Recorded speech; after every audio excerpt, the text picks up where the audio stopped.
నీ జీవితంలో సమస్యలు గుండా వెళ్తున్నావా? ట్రబుల్కి నీకు డబుల్ ఇస్తాడు బ్లెస్సింగ్ దేవుడు, ఎప్పుడు? నమ్మకంగా జీవించినప్పుడు. హల్లెలూయా.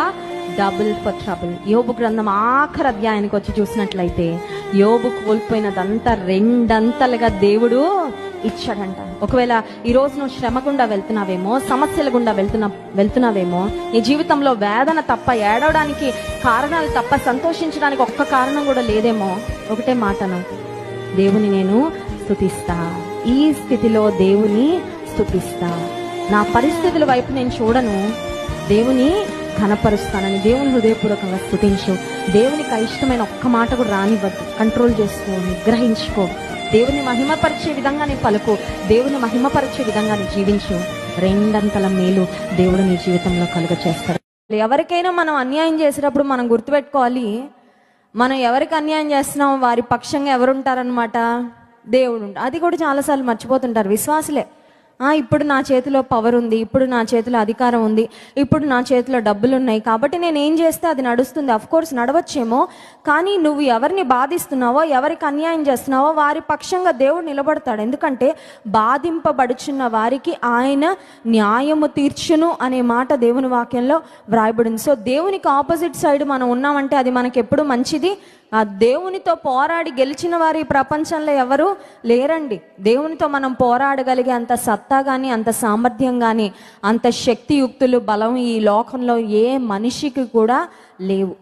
కొన్నిసార్లు జీవితంలో ఎట్లా ఉంటుందంటే అప్పటి వరకు మన ప్రక్కనే ఉంటారు, అప్పటి వరకు నువ్వు లేకపోతే నేను లేను అన్నంత క్లోజ్ గా ఉంటారు. అప్పటి వరకు అంటారు మీ సంతోషమే మా సంతోషం అండి, మీరు బాధపడితే మేము బాధపడతామండి అనేటట్లు చాలా మంది మన చుట్టూ ఉన్నట్లు కనబడతారు. కానీ కొన్ని సమయాలు, సందర్భాలు వచ్చేసరికి నాకంటూ ఎవరైనా ఉన్నారా నన్ను ఆదరించడానికి, నన్ను ధైర్యపరచడానికి, నన్ను అర్థం చేసుకోవడానికి, నా పక్షంగా అంటూ ఎవరైనా ఉన్నారా అని చుట్టూ చూస్తే కొన్నిసార్లు ఎవ్వరు కనబడరండి. అలాంటి సందర్భంలో ఎవరైనా నేను చెప్పుకోవడానికి నాకు ఎవరైనా ఉంటే బాగుండు అని కొన్నిసార్లు అనిపిస్తుంది, కానీ అలా కూడా కొన్నిసార్లు ఎవరు కనబడరు. మరి ఒక సందర్భం ఏంటంటే నేను చెప్పుకోవడానికి ఎవరు లేకపోయినా కనీసం వచ్చి నా పరిస్థితిని అర్థం చేసుకొని కొంచెం ధైర్యంగా ఉండు, పరిస్థితులన్నీ సర్దుకుంటాయి అని ఎవరైనా వచ్చి చెప్తే బాగుండు అనిపిస్తుంది. ఒక పర్సన్ వచ్చి మన ప్రక్క నుండి మనకు కొన్ని ధైర్యపు మాటలు చెప్తే కొంచెం ఊరట పొందుదాం అనిపిస్తుంది. ఆయనను వెంబడించే వారం ఎటువంటి పరిస్థితుల్లో అయినా ధైర్యంగానే ఉండాలి.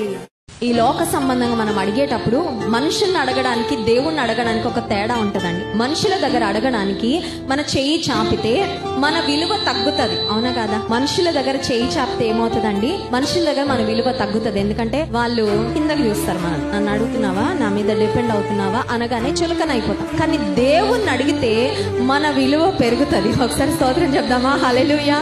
When we ask people, they may look down on you, but when you ask God, your value increases. ఎందుకంటే ఆయన కిందకు చూడడు, ఆయన గొప్పగా చూస్తాడు నేను. ఎందుకంటే నువ్వు మనుషుల్ని ఆశ్రయించట్లా, నన్ను ఆశ్రయిస్తున్నావు కదా. నరులను ఆశ్రయించట కంటే యెహోవాను ఆశ్రయించేవాడు ధన్యుడు, బ్లెస్డ్ అంట. దేవుని ఆశ్రయించేవారు, blessed is the one who trusts in the Lord. దేవుని ఆశ్రయించేవారు ఆశీర్వదించబడిన వారు. నీ జీవితంలో నువ్వు దేవుని ఆశ్రయిస్తా ఉన్నావా?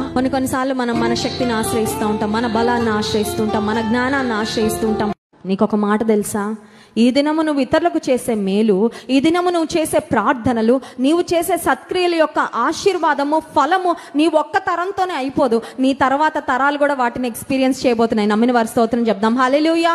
చాలాసార్లు మనం అనుకున్న నా జీవితం నాతో అయిపోతుంది, అవ్వదండి. నీ తర్వాత తరాలను కూడా నీ సత్క్రియలను బట్టి, నీవు చూపించే ప్రేమను బట్టి, నువ్వు చేసే పరిచర్యను బట్టి, నీవు చేసే ప్రార్థనలు బట్టి బ్రతికున్న వారికి, చచ్చిన వారికి కూడా బోయేజే చేశాడండి. బోయేజ్ యేసుక్రీస్తు ప్రభువారికి సాదృశ్యంగా ఉన్నాడు. యేసుక్రీస్తు ప్రభువారిని విశ్వసించిన, ఆయనను ఆశ్రయించిన వారి జీవితంలో కూడా ఆయన ప్రతిఫలం ఇచ్చే దేవుడు. నీవు దేవుని సన్నిధిలో ఆయన కార్యాల కొరకు కనిపెడితే ఆయన తెరుస్తాడు, సరైన సమయంలో తెరుస్తాడు. అద్భుతంగా ఆయన ఒకవేళ ఏదైనా ద్వారం దేవుడు మూసాడంటే దాన్ని కొడతా కొడతా కొడతా టైం వేస్ట్ చేయకు, లీవ్ ఇట్. ఇంకేదో డోర్ నీ కొరకు వేరే ద్వారం మీద తెరుస్తాడు. ఒక ద్వారాన్ని దేవుడు నీ జీవితంలో మూసాడంటే ఇంకేదో ద్వారము తెరుస్తాడు. నాకు చాలా మంది ప్రార్థన అవసరతలు పంపిస్తూ ఉంటారు. ఒక జాబ్ పోయిందండి, ద డోర్ ఇస్ క్లోజ్డ్.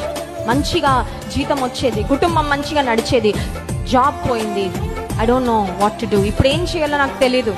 ఒక ద్వారం మూయబడితే దానికన్నా శ్రేష్టమైన ద్వారము దేవుడు నీ కొరకు తెరుస్తాడు. నమ్మిన వారి స్తోత్రం చెప్దామా? హల్లెలూయా.